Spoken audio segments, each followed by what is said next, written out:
handcuff. Maganda gawin yun. Kasi lalo na sa ginagawa ko yun, lalo na pag close fight or dirty boxing. When you say dirty boxing, di ba? MMA naman.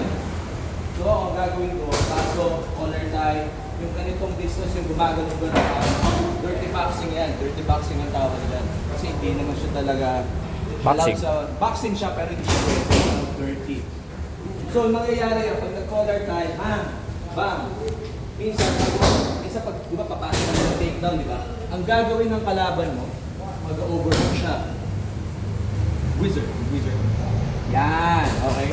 So, may hirapan ka mag-takedown ngayon nito kasi alam naman natin, pag may overhook or may wizard, kahit nakayakap kang ganyan, ang hirap, di ba? Layo mo yung hips mo, Japes. May hirapan. Kahit mag-change ako dito, kung marunong siya, may hirapan pa rin ako. Ngayon, kaya dapat dinadaan natin sila sa corner, di ba? Para lahat mas madali. Ngayon, sabihin natin na dala natin sila sa corner. Wizard. Yan ang nangyayari, di ba? Ngayon, hindi mo rin siya mati-take down kaagad. Which means, although pwede mo i-take down, pero tangina, mag-expend ka ng energy dito. Magtatrabaho ka eh. Sir Carl. Squat ka. Yan! Tangina, ang hirap i-take down nito. Plus, papasok yung underhooks. Itong gagawin yan, kung may utak to sa MMA or marunong to, kukuha ng Quality car shit. magiging problema niyan. Ngayon, ito na yung nangyari. 50-50 na kami. Okay, ngayon, kung magaling na wrestler yan, pwede ako ma-reverse, pwede ako ma-take down.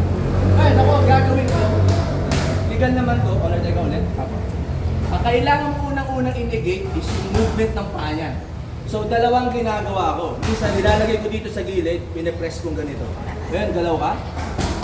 Galaw ka, di ba? Kahit kung galaw ka doon, susundan ko siya. Pag ginawa niya, hindi na maggalaw ka? May transition, may pick up kagad ako, di ba? So, yun yung una. Pangalawa, sige, squat ka ulit. Iiwasan ko siya gumalaw, apakan ko kagad to. Yan ang ginawa niya sa akin, ladies and gentlemen. Habang apa ko yan, apak pa ay. pag sumutuhod ka, tuhurin mo ko sa mukha. Hindi niya magagawa yan kasi magtutuwa siya. Gets? Ngayon, tinan mo ang posisyon ng tuhod si Hasan. Ilalagay ko ngayon dito yan. Ngayon, paano ako magda-dirty boxing from here? Kasi sabihin natin, mahirap mag-take sa corner, di ba? Hahawakan ko to. Minsan kasi pag ganyan, di ba, sapakin mo ako, James. Magiging problema ko rin to.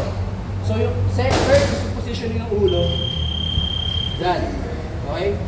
Ngayon, kung gusto mong sumapak, mag-upensa ka na rito, mag-dirty box ka, hawakan mo na kagad to. Tapos pumunta ka sa tinatawag nilang Dagestani handcuff. So from here, feet. Yan. Okay, dalawa ngayon ang pwede niya gawin. Alisin yung wizard niya. Pag nangyari, alisin mo, Akap. take down ka na.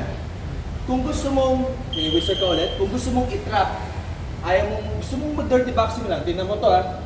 Ipit, ito mo yung ribs ko. Alisin mo. Yan na. Ang ginawa niya sa akin ng 3 minuto. Yan, di ba? Apakan mo to, sige, realistically, umalis ka dito. Try mo umalis. As in, parang raping kita, ano gagawin mo? Okay, yun na. Goodbye YouTube.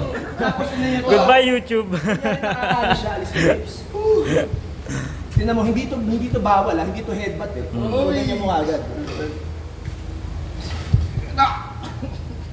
Okay? So, yun. So, yung tatlong essence niya, una, pag may wizard siya, pag nandito na kayo, first, negate yung footwork. Apa. Or the side. Second, ulo, negate yung head movement niya, dito ilagay. Okay? Lateral. Kasi susuntok yan. Ngayon, initially, susuntok yan kasi MMA yan, di ba? Third, control yung wrist. Yan. Ngayon, ang gagawin niya, try mo alisin, James, ilalayo niya yan eh. Pag nilayo niya yan, feet. Yan, ganyan. Ngayon, bahala na kayo kung ano gusto niya gawin dito. Kasi dito may option na kayo eh. Okay? Kung gusto ko maglaro ng dirty boxing, ipit ng ribs. Yan. Huwag yung tatanggalin to ha. Kasi from here, pwede ako mag-up. Okay? So, very important to. Okay? Again, doon muna tayo